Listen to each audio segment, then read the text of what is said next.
Today I want to talk about scales. I'd like to show a couple of the primary methods that people use in order to learn their scales.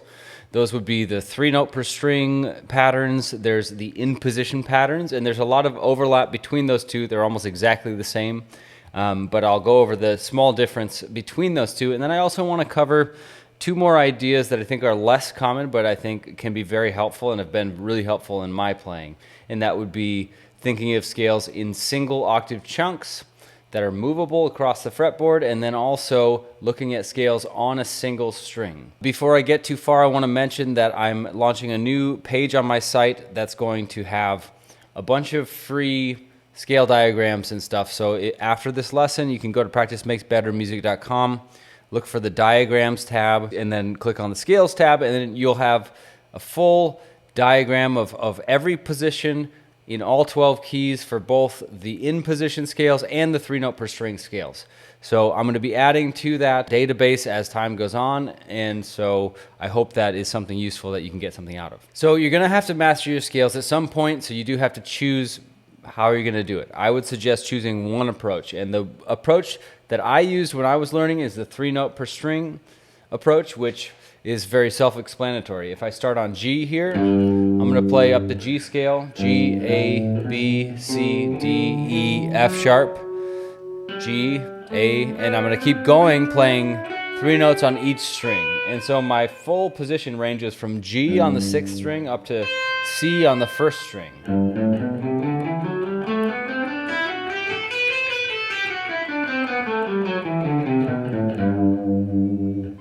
And the 3-note per string shapes are very nice because they're evenly spaced. When you're picking, it doesn't involve any strings that have less notes, so you don't have any awkward picking changes. That's an advantage of it. There's 7 shapes, just like any other scale pattern formulation, because there's 7 notes in the scale, so that means 7 different notes you could begin it from. So I could start here and go up the whole thing. Start on the 2nd note, 3rd note, and so on and so forth. So those are really solid shapes. That's again how I learned, and I think that a lot of people who like to play fast find these really helpful because they're just even. There's 3 on each string. The other main type of scale pattern that I think is really useful, and this is actually the one that I now prefer, just in the sense of being able to visualize the fretboard more clearly. I think that the in-position scales have an advantage over the 3 notes per string scales, and I'll explain that.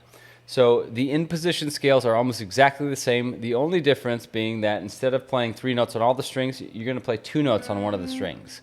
Now, when I was looking around just doing some research on these shapes to see how people were teaching them online, I didn't find a uniform way that people were doing it. The way that I think about it, I don't like to have any variables. Like, I don't want to change the string that I'm playing 2 notes on. I like to keep it the same across the board.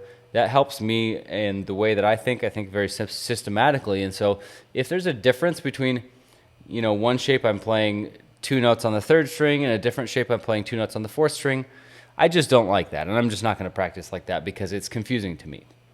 So the way that I like to do these in-position shapes is I like to put the 2 notes on the 3rd string. So I play 3 notes on every other string, started exactly the same as I started the other one, but when I get to the 3rd string, I'm just going to play 2 notes before moving to the 2nd string.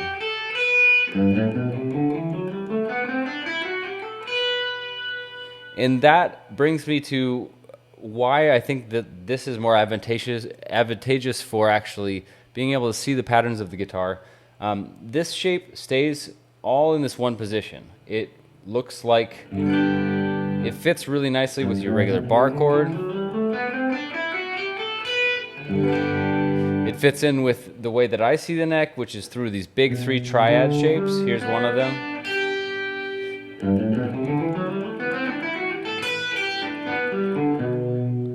The big 3 triad shape fits perfectly inside of that in-position shape. So I think that shifting positions as you do in the 3 note per string shapes can actually cause a little bit of confusion as to really knowing where you are. And you want to know where you are on every chord in every moment so that you can better play what you want to play rather than just being dictated by the patterns that your fingers know. So just like the 3-note per string shapes, there's seven shapes based off the 7 notes. So I could do my first shape,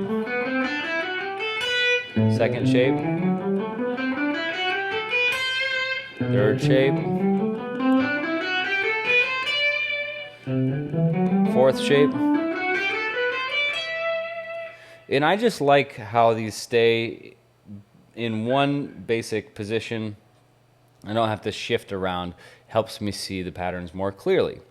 So I'm not going to go into how to practice all of those things in detail, but you can go to my website, practicemakesbettermusic.com, and go to the diagrams tab like I mentioned before.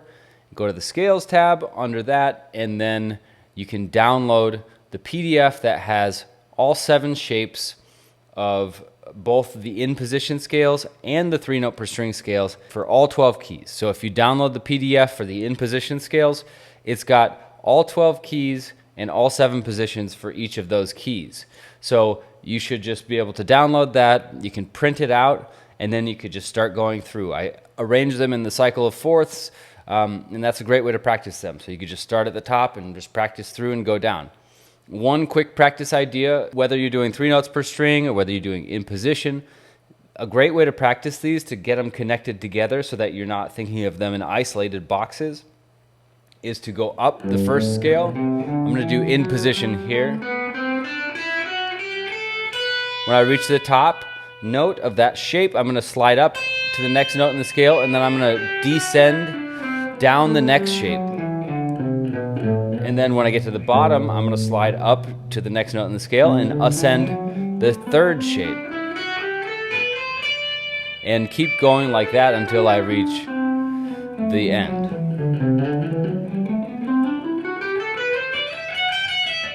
And so on. So that way of connecting them together allows you to string them together so that you're not thinking in one vertical box. The other way to think about scales that I think is helpful is to see them in smaller chunks. So on the guitar, we practice through all 6 strings because that's the range of the instrument. But for most instruments, they don't think like that. They don't think of, oh, this is my shape of the G major scale. No, it's built in chunks of octaves. So if you take a chunk like this, that's 1 octave. I could take the same fingering pattern and play it here. G on the 10th fret of the 5th string. That's the same exact fingering pattern. If I start it here at the 5th fret of the 4th string, it's almost the same. I just have to adjust when I get to the 2nd string because as you know, the 2nd and the 3rd string are tuned 1/2 step closer to each other. So anytime you're moving a shape from the 3rd string to the 2nd string, you're going to have to move 1 extra fret than you would to get the same interval from any other string change.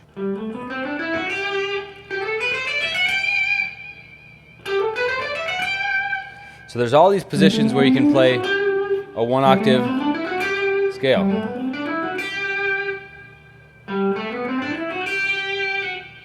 And if you can pick out those 1 octave patterns, that's going to be probably a more musical way to think about it than thinking in these full big patterns, because if you start soloing every time from the 6th string, that's not going to sound very good. It's going to be really predictable and kind of boring and not very musical. So the other way to increase the musicality of your soloing and your ideas when you're playing with scales and improvising is by utilizing the single string scales. So if I'm in the key of G, I can play a G scale from the 3rd fret on the 1st string, all on the 1st string.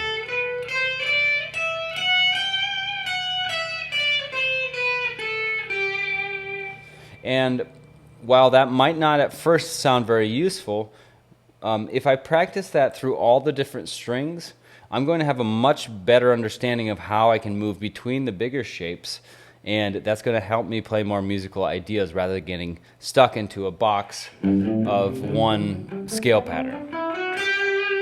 So a way that I could use that is anywhere if I know my single string shapes, I can slide up anywhere, I can slide down, so I can improvise using patterns all over the neck, and I don't have to be stuck in any of these vertical shapes. So.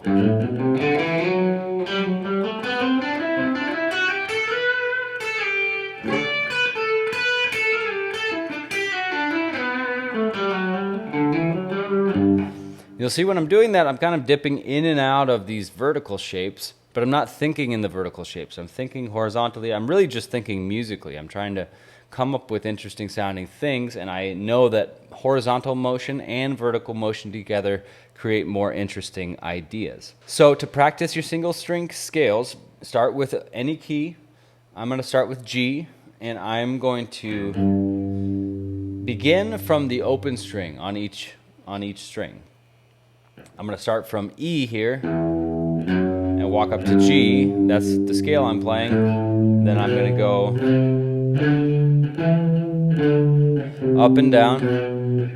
I can kind of pause on G to get the sound of that G major in my head. And I can go down and back up to G if I want. And then when I go to the fifth string, I can start from A.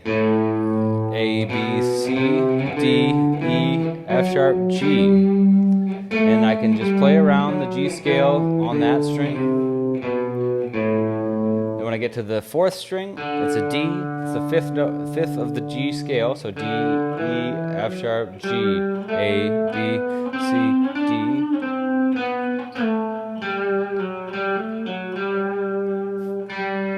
Then the third string is tuned to G, so I can just play the G scale from the open string. And I can do the same thing.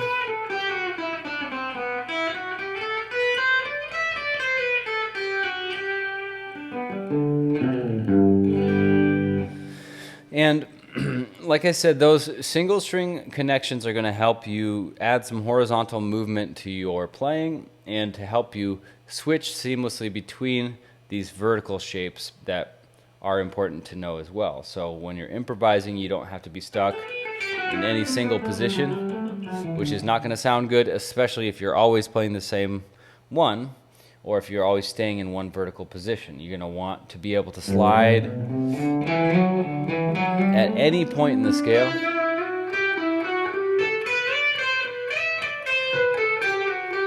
And be able to slide into another vertical shape that you can play around in for a moment and then move down or move to a different place. So those are some thoughts on this important topic of scales. What you need to do is you need to master one of the vertical methods for playing scales. So pick either 3 notes per string, that's how I learned, or pick the in position shapes, whatever you like best. But once you master one of them, it's really easy to learn the other, and they're both useful in their own ways. So pick one, master it, use the diagrams that I provide on my website, and then also play with the single string scales in order to connect the vertical shapes. So that's all I wanted to share for today. Leave me a comment if you have any questions. I hope that the diagrams on my site prove to be helpful for you in mastering your scales.